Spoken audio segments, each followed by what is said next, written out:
Overtime. I'm Harris Faulkner. Here it is, declassified. President Trump clearing the release of that memo. Republicans saying it shows bias at the Trump campaign in the Russia, against the Trump campaign, rather, in the Russia investigation. This memo released despite the objections of the FBI and the Justice Department and outcry from Democrats. The president is now sounding off from the White House. Watch. I think it's a disgrace. What's going on in this country, I think it's a disgrace. The memo was sent to Congress. It was declassified. Congress will do whatever they're going to do. But I think it's a disgrace what's happening in our country. And when you look at that and you see that and so many other things, what's going on, a lot of people should be ashamed of themselves, and much worse than that. So I sent it over to Congress. They will do what they're going to do. Whatever they do is fine. It was declassified. And let's see what happens. But a lot of people should be ashamed. Thank you very much. Are you not concerned that the FBI doesn't want the memo out?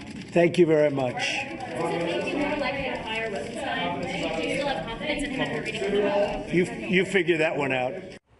The president's remarks follow his strong feelings on Twitter from this morning.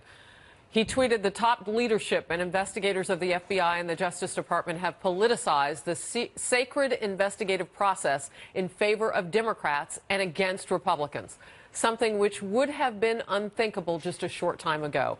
Rank and file are great people.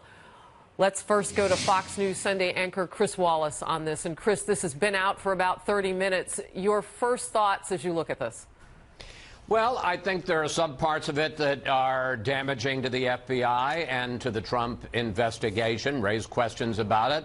And there are some aspects of it that are striking to me in terms of what it leaves out, what it omits. One other point that I think is important to make right at the start is that you heard from Adam Schiff and some of the congressional Democrats how damaging this memo was to national security, that basically gave up sources and methods. There's none of that in here. I've read multiple times. I've read these three, and it's not even 3.5. It's about 3 1/3 pages. There's nothing in there that is in any way endangers national security, may endanger the reputation of the FBI and some of its senior officials. It does what we had been led to believe it does, raise questions about the use of the Russia dossier to get a warrant to surveil, to monitor Carter Page, a voluntary foreign policy advisor to the Trump campaign in October of 2016, and also the fact that Christopher Steele, the author of the dossier, which was opposition research from the Democrats, had apparently been circulating information to other people like Yahoo News, and the FBI, in seeking the warrant, used the Yahoo News information, which was really getting it from Christopher Steele, the author of the dossier. So it was coming through over the transom in several ways. Perhaps the most damaging statement in the dossier is from this last sentence. Furthermore, Deputy Director McCabe, that's Andrew McCabe, who was just removed from the FBI in the last week. Furthermore, Deputy Director McCabe testified before the committee in December 2017 that no surveillance warrant, one assumes against Carter Page, would have been sought from the Foreign Intelligence Security Court, Surveillance Court, without the Steele dossier information. Now, they don't have a quote there. They just say, as a fact, that McCabe says there never would have been a warrant to wiretap Carter Page without the Steele dossier. I'd be very curious to see that testimony and to see it for myself. What doesn't it have? It implies well, before we get Carter... to that, Chris, can I just step in? Because I want to step back, because there are a lot of questions about this you know, the FISA court has so much power, and it's so secretive, and it is so important in this country. And Catherine Herridge has been reporting on just the processes that we go through to make sure that Americans are protected and surveilling us. So to get to the point where this court would say, yes, you can go surveil Carter Page, if in fact there was something corrupt about the process, if there were important things that were left out, or if the British spy Christopher Steele's collection of documents was corrupt, and we know that it was problematic because he was fired, does that then impugn the very FISA warrant that was obtained? Was it obtained illegally?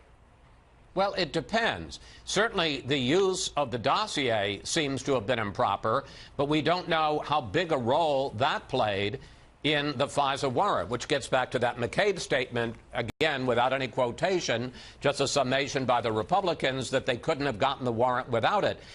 This is what I wanted to talk about. A FISA warrant is usually dozens of pages. It can be 30 pages, 40, 100 pages. So the idea that the only evidence in the FISA warrant was the dossier seems highly unlikely. There's another point that I think is being overlooked here.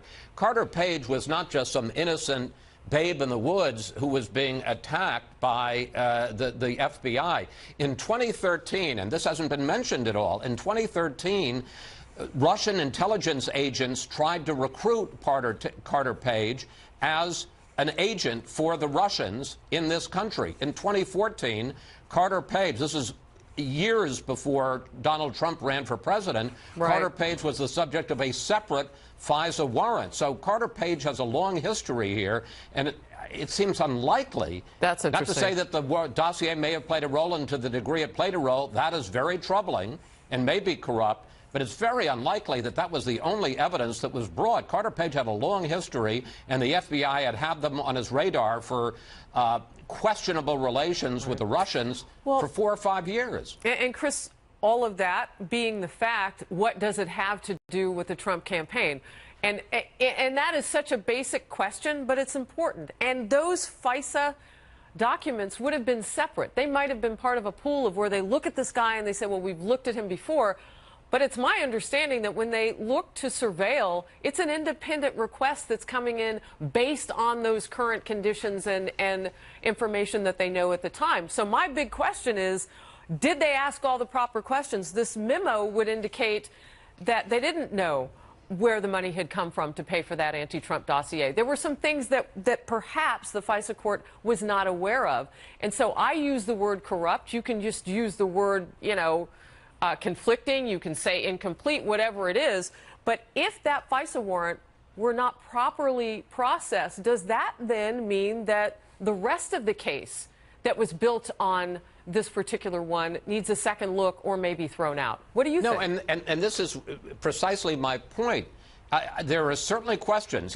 Two things can be true at the same time, that there's a legitimate investigation of the president and that the FISA warrant on Carter Page was improperly obtained. Remember, the Trump investigation didn't start with the Carter Page warrant in October of 2016. It started after George Papadopoulos, who was another foreign policy advisor to Donald Trump, had talked to an Australian ambassador, a diplomat, and that started in July of 2016, months before the Carter Page warrant was ever obtained. But wasn't the dossier part of that conversation too?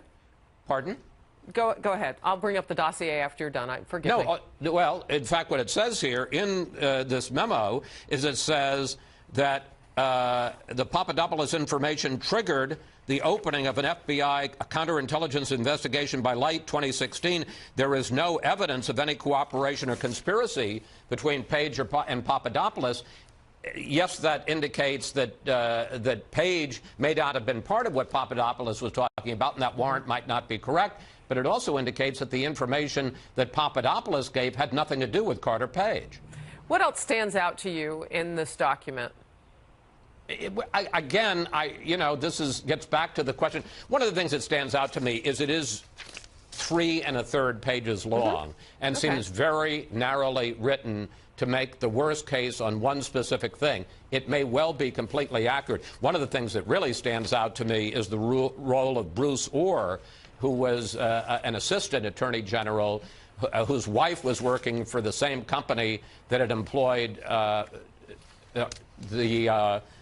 Christopher Steele. And that certainly is very troubling, and he was continuing to pass information on to the FBI during this whole thing. But one of the things that strikes me is that this is in no way, shape, or form is a complete document. It's a very narrowly tailored memo about one specific incident, may be true, may be damaging, but I think it's limited in what it tells you about the entire investigation. Yeah, that point that you're bringing out of Bruce Orr at the DOJ, though, and his already knowing how anti-Trump the British spy who put together this anti-Trump dossier was, this Christopher Steele, and then still continuing to let him, if you will, color the investigation, makes me also ask for the DOJ part of this, and I take it back to that dossier, was there a chill put on any part of the investigation such that it would have been colored by Bruce Orr?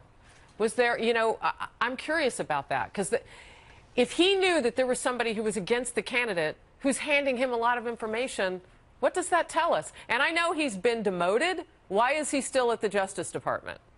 Well, there's no question. I'm just looking over this again.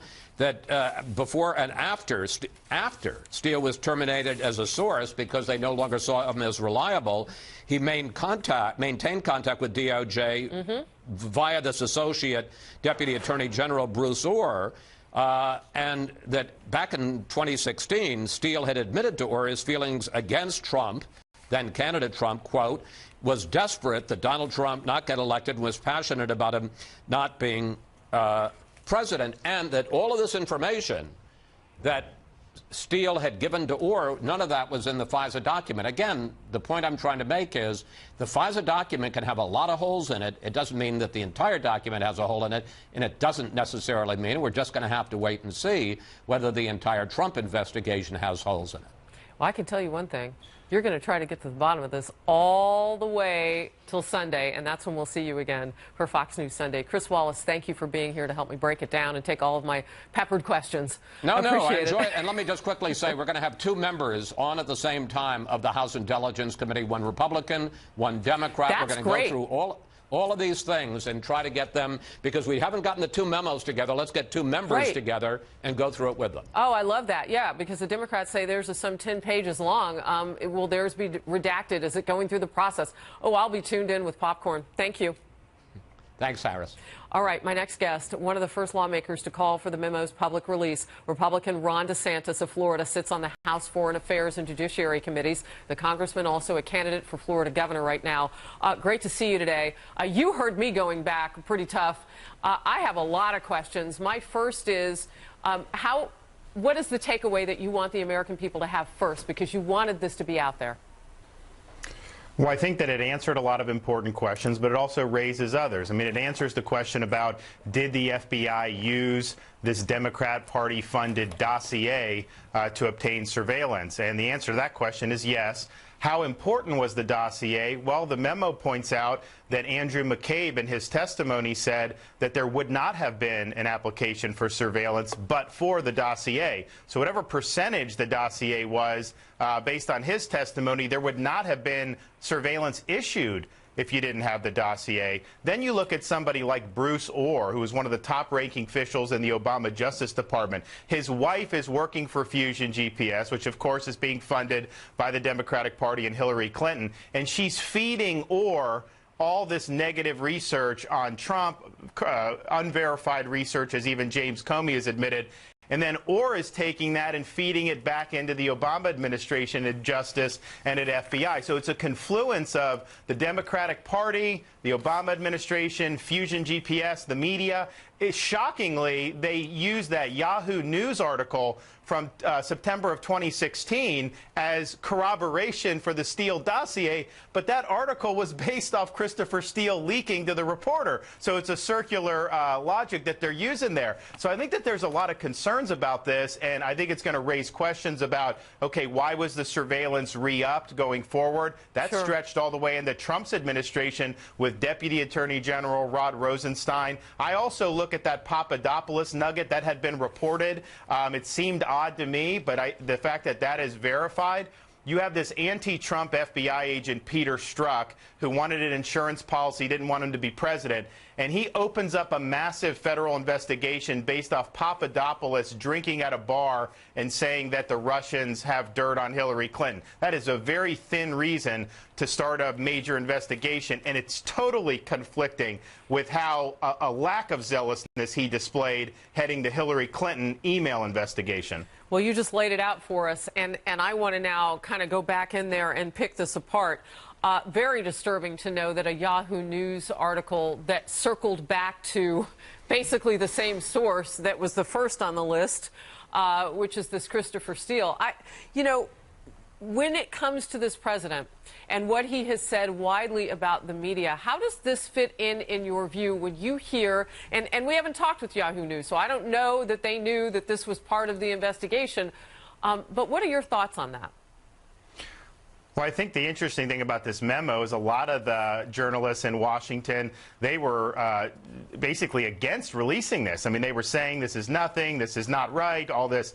They have no compunction about printing classified information. They have no compunction usually about using anonymous sources. In fact, this whole Russia narrative was based off anonymous sources, months and months of leaks from the bureaucrats to the media. And now all of a sudden they don't want this information to come out, which is being done pursuant to a lawful process contained in the rules of the House of Representatives. I think what this shows is this whole Russia stuff was, I think, much more wishful thinking on the part of FBI agents like Peter Strzok, who didn't like Trump, the anti-Trump media, who obviously didn't like him, and of course the Democrats who were running a campaign against him. And it just seems to me that they always thought the worst about any piece of information they would get, and they took aggressive investigative steps, the likes of which they certainly did not take when they were investigating Hillary Clinton. So I think the reason why a lot of the press has been opposed to releasing this memo, because I think they're so invested in this collusion narrative,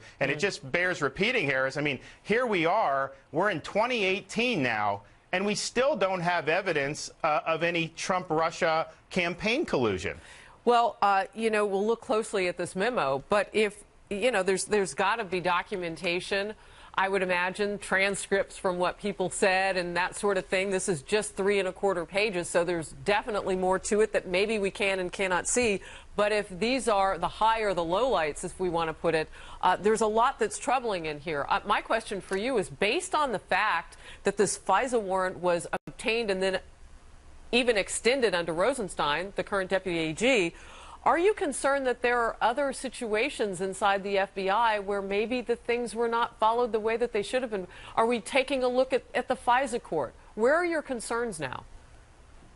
Well, it may be, but I would say I think that the actions of somebody like Peter Strzok were so atypical of what a traditional FBI agent would be doing. I mean, what he was doing, the things he was saying about Donald Trump with Lisa Page, the fact that he's engaged in this affair with Lisa Page when he's a top counterintelligence official was reckless. So I think we may need to look at that. But I think a lot of the questions and a lot of the troubling things we've seen really can be traced back to the biases that people like Peter Strzok displayed. And that's been the whole troubling thing about this whole thing. You start with the Hillary case, you go up to the president.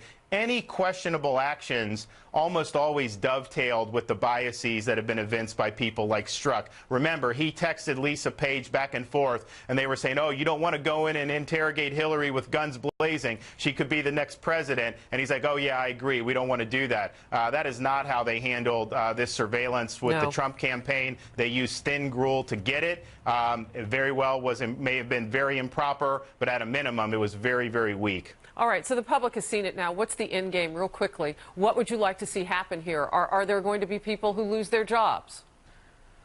I think there probably will be. I think Rosenstein's going to have to come to the Congress and explain his role in extending it. I mean, did he go back and review it and he was satisfied, or did he just extend it? And is he going to be able to justify this as a proper use of FISA? It's a very important question that needs answering. Congressman DeSantis, from the beginning, we've been talking with you about this, and now the memo is out for people to see. Thank you very much for your time.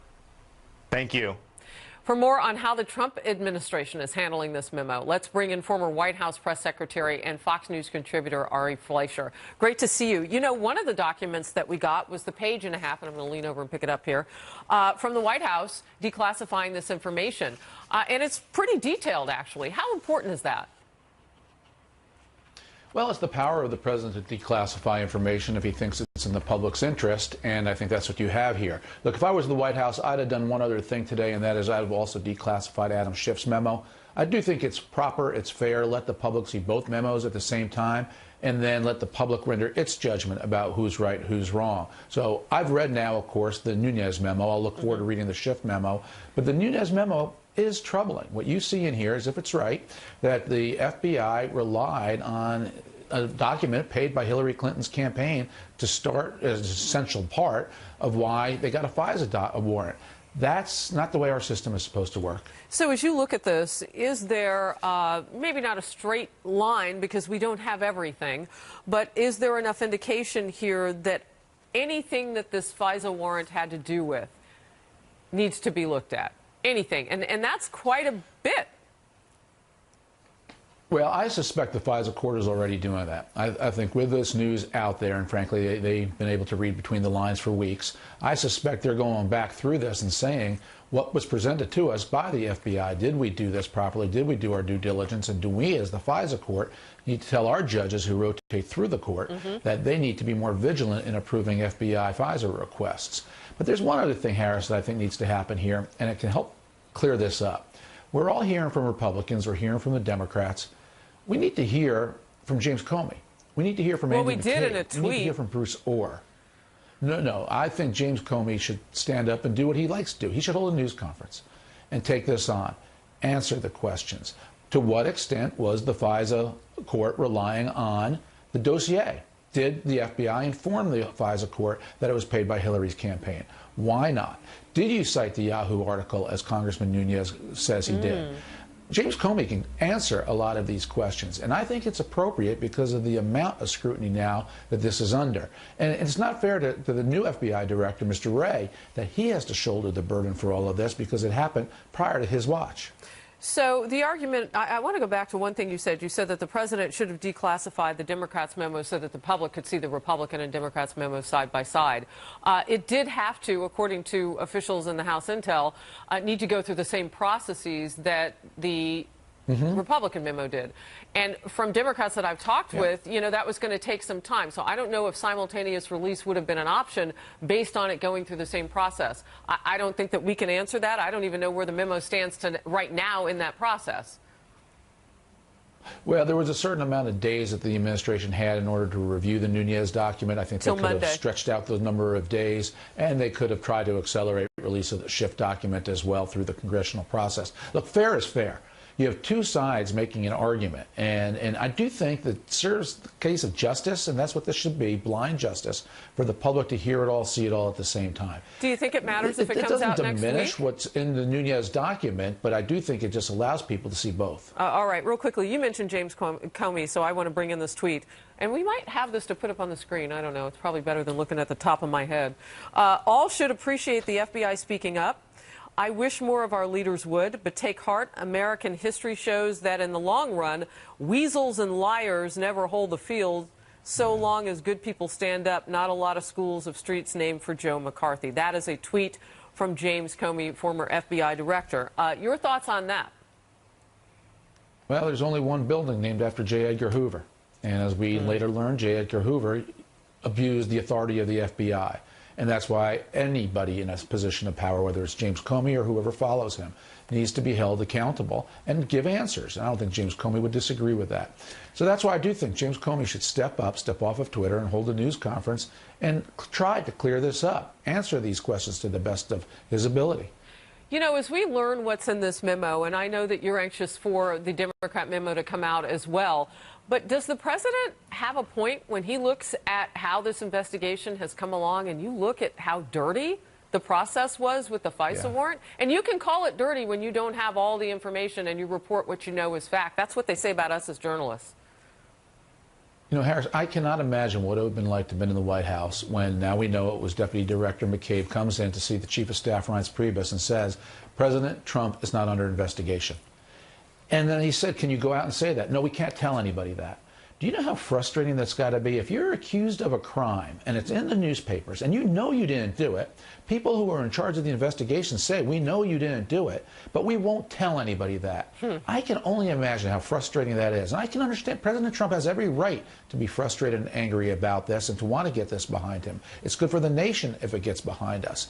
And that's why the Mueller investigation, which is on a separate track, I think has to come to an end, and it should fairly soon. And then we'll know about the fundamental issue of collusion, whether it was there or not. But we've already been told by the FBI President Trump was not under investigation for that. So unless his firing of Comey created obstruction, Donald Trump is in the clear. And the nation needs to know that. But I understand his frustration. Well, and he's called it a witch hunt. He goes beyond frustration. Real quickly, before I let you go, should this president sit down with Robert Mueller for the special investigation that he's put forth, based on everything that we know now? I think he has no choice. I think in our political system that if President Trump were not to sit down with Bob Mueller, it would be seen as such a, he's hiding, he has something to fear, he's guilty, he did it. He has no choice. Now, I know smart lawyers say never sit down with an investigator. I don't think Donald Trump has any choice. Ari Fleischer, always great to see you. Thank you on a Friday as the news is breaking far and wide. Have a great weekend. Let's bring in now Bret Baier, who is the anchor of Special Report. He has an exclusive with House Intel Chairman Devin Nunes. Let's get that off at the top. I'm anxious to know what you will ask him. But Bret, as this story is breaking, we're learning new elements. What can you tell us?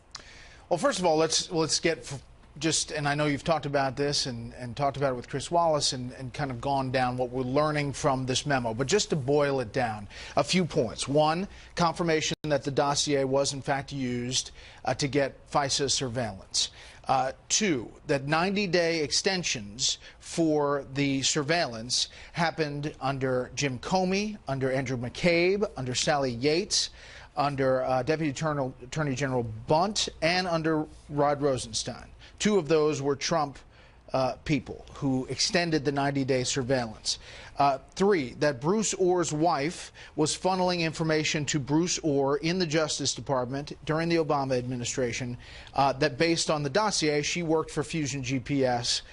Four, the dossier, the issues with it, that they were not confirmed, that it was being funded by the Democrats at that time, that Christopher Steele had expressed a want and need to make sure that Donald Trump wasn't elected, that the bias of Steele, all of that from this document was not shared with the FISA judges to make the surveillance. And that was the basis, according to a quote in here by McCabe, the dossier was for their surveillance itself. Now, that's what we know from the memo. What we also know, however, is that FISA requests are very, very detailed. And sometimes they stack like this. And there's a lot of information that goes into it. So perhaps, and we haven't heard this directly from the FBI, but we have heard their problems with this coming out, perhaps they're saying there's a lot more behind this that is omitted from this memo. We will likely see it in a Democratic memo if that comes out, and the raw intelligence that backs up both of these memos. But we do know for a fact that the surveillance of Carter Page goes back to 2013, and that the FBI at one point, it's in 2014, I believe, actually confronts him and says, Russia is trying to recruit you to be an agent. We know this. So it precedes all of this. And perhaps that is what the FBI is saying has been omitted from this memo. That's my read of it right now. So, but even if that were the case, and I asked this early in the hour, and Congressman DeSantis says, you know, perhaps we need to go back to those FISA judges, see the process, and talk with them. But even if you already had him on your scope, it's my understanding, and legal experts have explained to me, Bret, that you take each case individually, and you can have that in your constellation of knowledge about Carter Page. But as you're applying for a warrant to surveil an American citizen in this country, you take that stack that's been handed you for this particular application. So I don't know how much of 2013 would have been filled in the gap of who paid for the anti-Trump dossier, and the fact that McCabe, the former deputy director at the FBI, said that they never would have gotten that FISA warrant in the beginning if they didn't have that anti-Trump dossier. No, and I agree. That quote in this memo is very jarring, and one in which that he's quoted as saying that to the committee. I think that Carter Page factors in here, and the FBI's previous outreach to him and his connection to the Trump campaign and him going to Russia. It's all a part of this that would have been perhaps backup to this FISA application. We don't know what we don't know just from reading this memo. I think that that's what you're hearing from Democrats. There's a lot, there's no sources and methods that are in jeopardy as far as I can read in these 4 pages. Remember, that was the first pushback, that we don't want to reveal sources and methods. Well, that's not a problem in here as far as I can see. And, you know, it is an embarrassment and a serious question about how all of this was handled. Democrats are saying that if this memo is used to fire Rosenstein or Mueller eventually in the special counsel, that they say it'll be, quote, a constitutional crisis. I think that there are a lot of questions that this memo stirs up. Do we know why Deputy AG Rosenstein decided to extend the surveillance of Carter Page, former member of the Trump campaign? We don't. And Harris, that's a perfectly legitimate question that Rosenstein, you know, why does he do that? What does he see as a Trump-appointed person that the Carter Page surveillance needs to continue? I mean, those are really strong questions that we don't know the answer to. And I think that the box that the FBI and the Justice Department are put in is that they cannot talk about this. You know, we don't talk openly about FISA court very often until now. And the FBI and the DOJ are bound not to talk about it, even in testimony, unless it's classified testimony behind closed doors. So you pointed out Rosenstein was appointed by this president, President Trump. And I guess it goes back to the originating documents. What was he told? And why then extend more surveillance of an American citizen? And this is an appointee of President Trump, also put into place. I mean, we should point out he has a long history that precedes President Trump. But, I mean, he was put in this position by President Trump. Christopher Wray, what happens with him? I think it's a great question. The FBI director, so far we don't have any statement. Obviously, he expressed himself about not wanting this out because they said it lacks context and has serious omissions. I think it'll be interesting to see what happens from the FBI today as far as a statement. I plan to ask Chairman Nunes a number of questions. A lot of it will be information so that we can fill in as many blanks as we can. But there will be, we'll have a full interview, let's say, tonight on Special Report at 6 p.m. Oh, I know you will. If you'll just let me have you for one more minute, I want to ask you just in terms of where the president's power lies. Because whenever I ask this question, people always say, oh, no, the president can't do that. Brett, can the president fire whom he wants? He can. There may be repercussions for it, but he can. The person he could fire would be Rod Rosenstein. And if he does that, then the bank shot is that he fires him and then gets someone else in there who can then fire Mueller. If the Democrats are saying if that is what they're doing with this memo, if that is the goal, that they say will produce a constitutional crisis. Can he do it? Yes. Should he do it? Depends on who you ask, but a lot of people say it would put in jeopardy a lot of things up here on in the nation's capital. You put it so succinctly, and it's so true. It depends on who you ask. Do we know the trail of the Democratic memo at this point, where it is in the process, and could we see it in days? So the committee voted to have all the members read the Democratic memo, just like they did the process to put the Republican majority memo out. The Speaker Ryan has said he wants the process to continue just the same. I plan to ask specifically Chairman Nunes the timeline and if it's coming out, when it's coming out.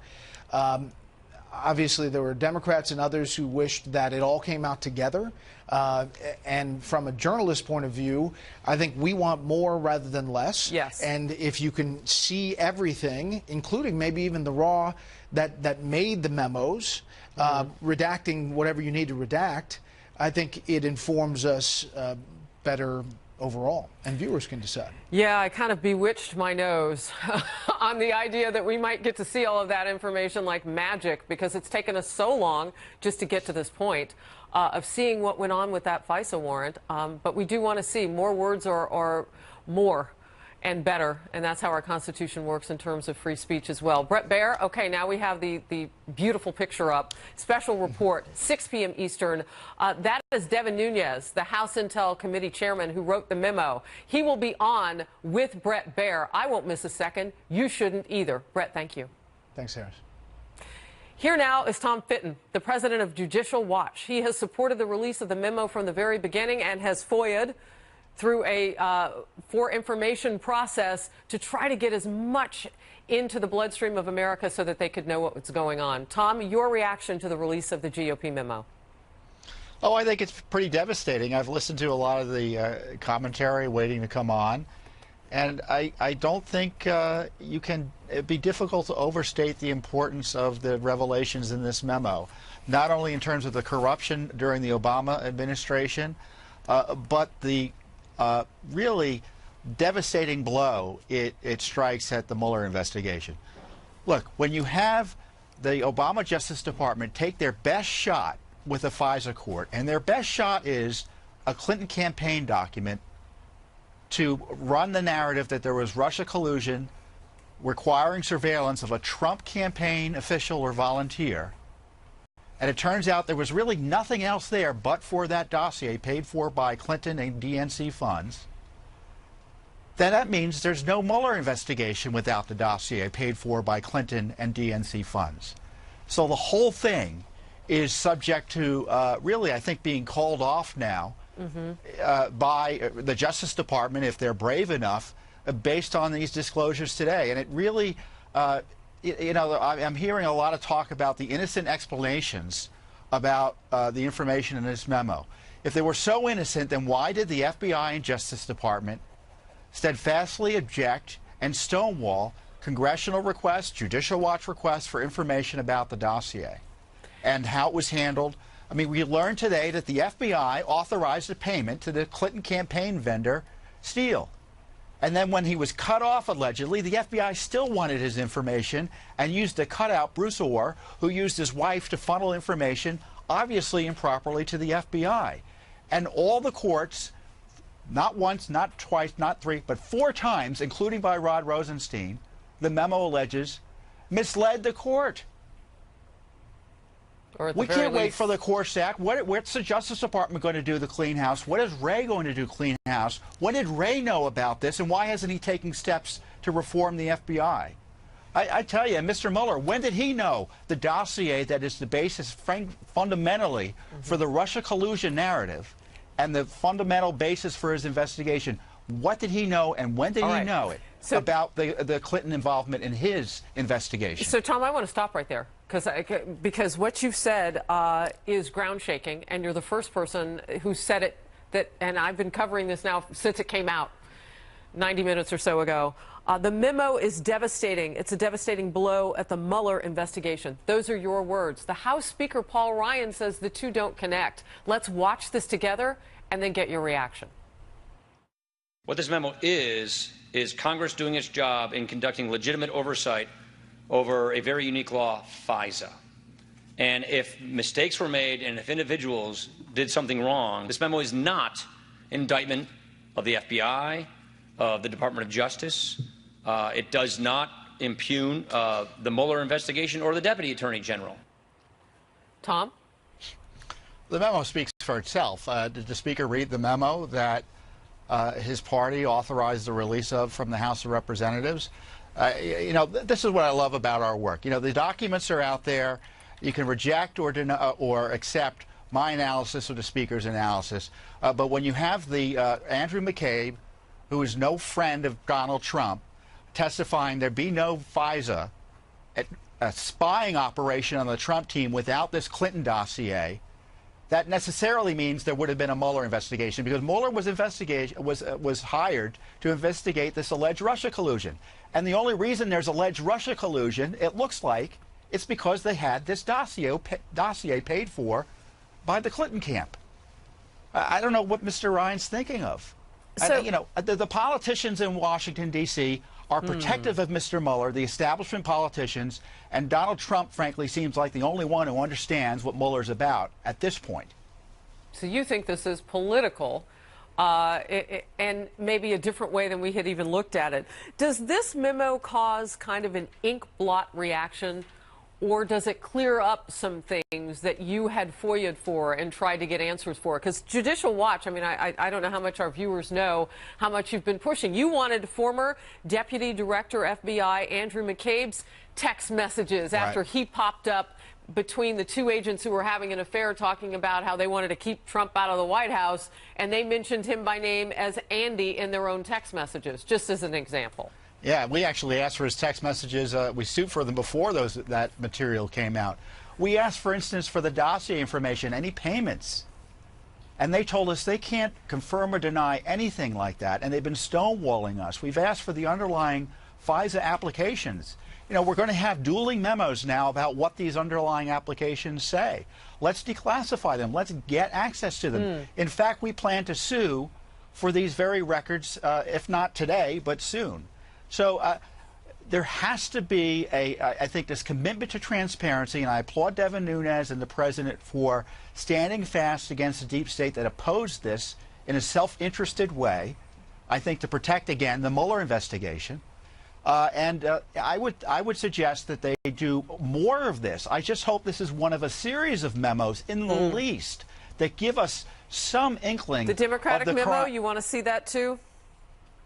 Sure, I want to see it. I want to see everything. I want to see, though, the underlying documents. But why are we arguing what's in the FISA application when it can be easily declassified?